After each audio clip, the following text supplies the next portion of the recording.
Vi ricordate la prima volta che siamo venuti qui nella giungla per prendere la nostra frusta? Cioè noi tecnicamente solo adesso avremmo dovuto avere accesso a questa frutta, pensa. Questa frutta? Questa frutta? Vabbè, avete capito. Io direi di evocare un'altra Queen Bee. Tanto vediamo le nostre Hornet in azione. Sono sempre senza pozioni, Ok, sconfitta di nuovo, molto facilmente. Oh, abbiamo trovato l'Onid Goggle. Questa è una nuova mount.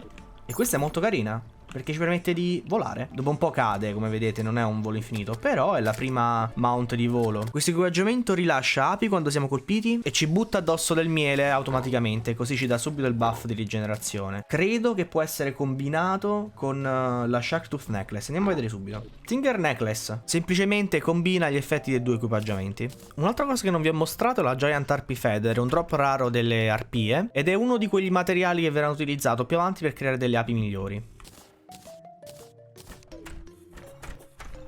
Ci vogliono 30 Beewax per creare un'armatura completa. Noi ne abbiamo solo 27. Mazza. Tempo per una nuova Queen Bee, che tra l'altro possiamo invocarla anche qui in superficie. Però ormai ha chittato l'arena sotto. Dai.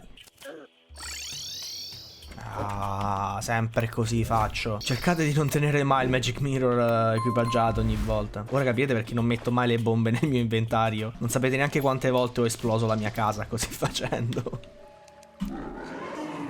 La frusta è ottima quando fa l'attacco delle api.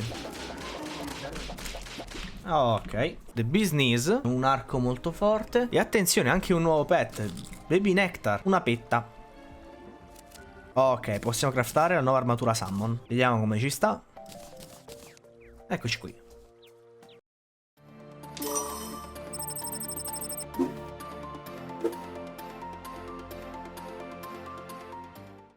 Allora, se paragoniamo le statistiche delle due armature, piccolo voiceover, su schermo state a vedere le statistiche corrette delle due armature. Ho dovuto riregistrare la voce perché non mi ero reso conto che l'armatura nel frattempo è stata nerfata nell'update 1.4.1.2, che c'è in vigore dal 7° episodio. Io me ne sono accorto adesso che siamo al 16°.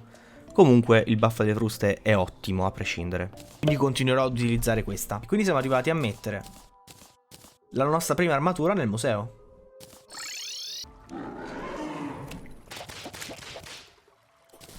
E Apona cade nuovamente. E l'ho affrontata per un semplice motivo, perché così posso craftare dei pezzi extra dell'armatura delle api e la metto nel vanity.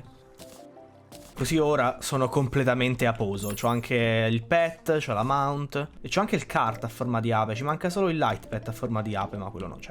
I boss in Master Mode hanno un drop particolare che è solitamente un pet. E il pet di Queen Bee lo voglio, perché è vero che abbiamo già il pet dell'ape, ma possiamo avere anche un altro pet ape, che è praticamente una Queen Bee in miniatura. Ma quello è molto più carino e lo voglio. Più che altro si distingue di più dai miei minion, perché poi sono uguali praticamente.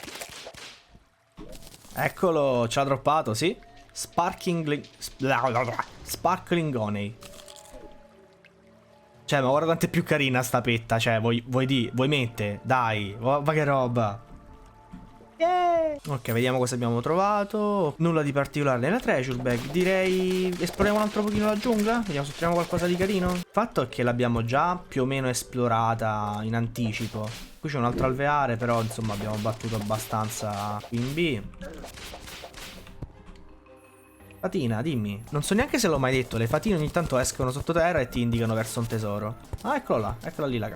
Cosa c'è qui dentro? Un Lucky Horseshoe, va bene. Gli Hornets droppano anche il Bezoar, che per chi conosce Harry Potter sa cos'è. Praticamente la pietra nell'intestino delle pecore che cura il veleno. Infatti qui il Bezoar è un equipaggiamento che ti rende immune dal veleno. Ah, eccolo qua il Bezoar. Immunity to Poison. Ok, in realtà non è che mi serva nient'altro di particolare dalla giungla. Sto pensando che potremmo continuare la progressione andando direttamente nel dungeon, però rispetterò l'inizio della sera perché ho paura poi di non riuscire a sconfiggere in tempo il boss.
Allora, questa preparazione non è probabilmente sufficiente, però ho fatto un errore che mi sono dimenticato, che ho il Meteor Biome qua a fianco e mi si spawnano sti cafoni, vabbè. Comunque la piattaforma potevo farla un po' più lunga, però dai, proviamo così ad affrontare Skeleton.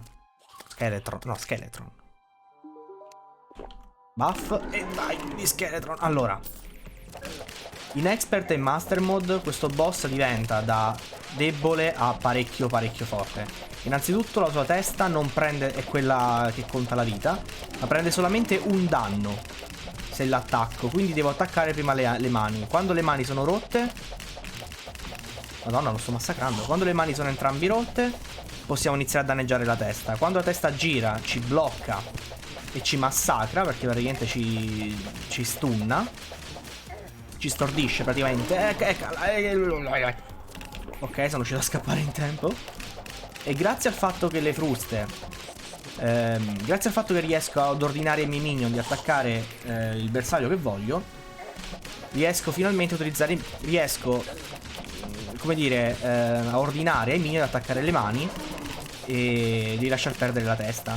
Adesso che le mani sono andate, però, Skeletron inizia a sparare degli scheletri e sono proiettili a ricerca e non sono per niente facili da schivare. Intanto vedete che grazie alle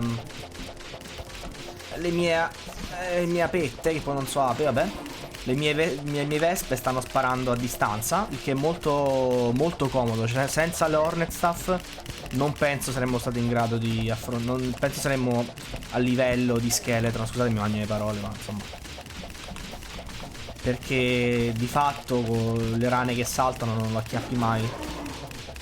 Però sta andando molto bene.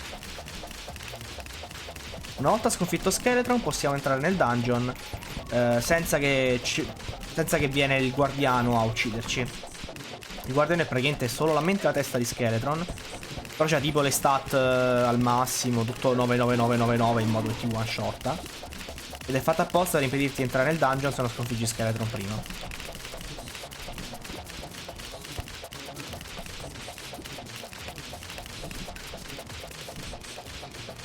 Dai, che ce la facciamo? Eccolo qua. Allora, i drop di Skeletron non sono molto buoni.